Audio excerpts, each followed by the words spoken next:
Students, कैसे हैं आप? आज का जो हमारा टॉपिक है वो बहुत ज़्यादा इम्पोर्टेंट 3 टेक्निक्स हैं जो यूज़ होती है प्लांट्स के इम्पोर्टेंट कंपाउंड को एक्यूरेट तरीके से और प्रिसाइज तरीके से एग्जामिन करने के लिए। तो जो फर्स्ट टेक्निक है उसकी हम लोग बात करते हैं। जो हमारे पास फर्स्ट टेक्निक है वो है गैस क्रोमेटोग्राफी मास स्पेक्ट्रोमेट्री। तो इसके अंदर जो होता है ना वो 2 टेक्निक्स होती हैं। फर्स्ट है गैस क्रोमेटोग्राफी और दूसरी है मास स्पेक्ट्रोमेट्री। इसका जो प्रिंसिपल है ना उसमें 2 टेक्निक्स यूज होती है। First is gas chromatography and mass spectrometry. ये दोनों को कंबाइन करके होता है ना इसके अंदर जो प्रोसेस है। तो जो गैस क्रोमेटोग्राफी होती है वो सेपरेट कंपाउंड को सेपरेट करती है on the basis of their interaction with the column. Column के साथ इंटरेक्शन की बेस पर उनको सेपरेट करती है। और जो मास स्पेक्ट्रोमेट्री होती है वो कंपाउंड को आयंस में कन्वर्ट कर देती है और फिर उनकी चार्ज ओवर मास रेशो को मेजर करती है। और इसके बाद ये आता है इसके टाइप्स ऑफ कंपाउंड मेजर कि ये कौन कौन से कंपाउंड को मेजर कर सकती है। ये वोलेटाइल और सेमी वोलेटाइल ऑर्गेनिक कंपाउंड को मेजर करती है। और ये लो मोलिकुलर वेट कंपाउंड को मेजर करती है। फॉर एग्जांपल इसमें आता है एसेंशियल ऑयल हो गए, fatty acids, organic acids, alcohol, aldehyde and plant secondary metabolites. और इसका जो यूज़ होता है ब्रीडिंग में, इसका ब्रीडिंग में जो यूज़ है वो है ये identify aroma and flavour compound को आइडेंटिफाई करती है और इम्प्रूव करती है एसेंशियल ऑयल कंपोजिशन को in medicinal and aromatic plants के अंदर। और ये सिलेक्ट जीनोटाइप को सिलेक्ट करती है विद डिज़ायरेबल वोलेटाइल प्रोफाइल के साथ। और ये एनालाइज करती है स्ट्रेस रिलेटेड मेटाबोलाइट्स को, उनको ये एनालाइज करती है। और इसकी एग्जांपल में आता है breeding rice varieties with improve fragrance. Type आती है वो है लिक्विड क्रोमेटोग्राफी मास स्पेक्ट्रोमेट्री। इसके अंदर जो इसका जो प्रिंसिपल है ना उसमें 2 चीज़ें कंबाइन है। A one is liquid chromatography and second is mass spectrometry. जो लिक्विड क्रोमेटोग्राफी है वो सेपरेट करती है कंपाउंड को लिक्विड फेज पे based on their polarity and chemical interaction. और जो मास स्पेक्ट्रोमेट्री है वो डिटेक्ट करती है, वो डिटेक्ट है और आइडेंटिफाई करती है कंपाउंड को by their mass to charge ratio. Mass to charge ratio की बेस पर उनको आइडेंटिफाई करती है। और ये टाइप्स ऑफ कंपाउंड मेजर, ये कौन से कंपाउंड को मेजर करती है। ये नॉन वॉलेटाइल और थर्मली अनस्टेबल कंपाउंड को मेजर करती है और हाई मोलिकुलर वेट मोलिक्यूल को मेजर करती है।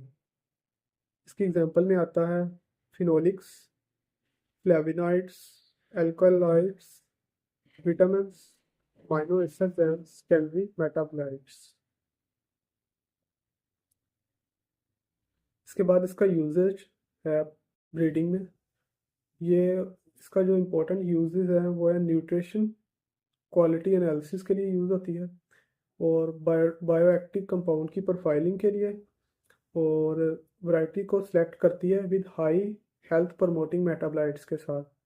और ये यूज़ होती है स्टडिंग मेटाबॉलिक पाथवेज को स्टडी करने के लिए। और जो नेक्स्ट है वो आती है हमारे पास inductively coupled plasma mass spectrometry. इसका भी जो बेसिक प्रिंसिपल है इसमें ये एक इम्पोर्टेंट चीज़ आ जाती है प्लाज्मा।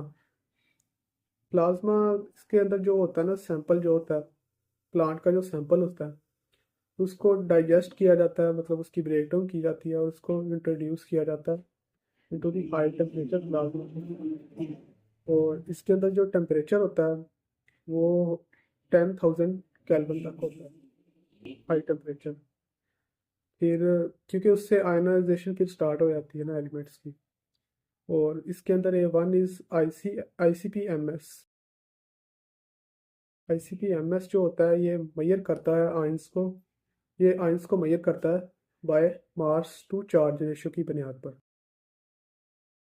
और सेकंड इज ICP-OES।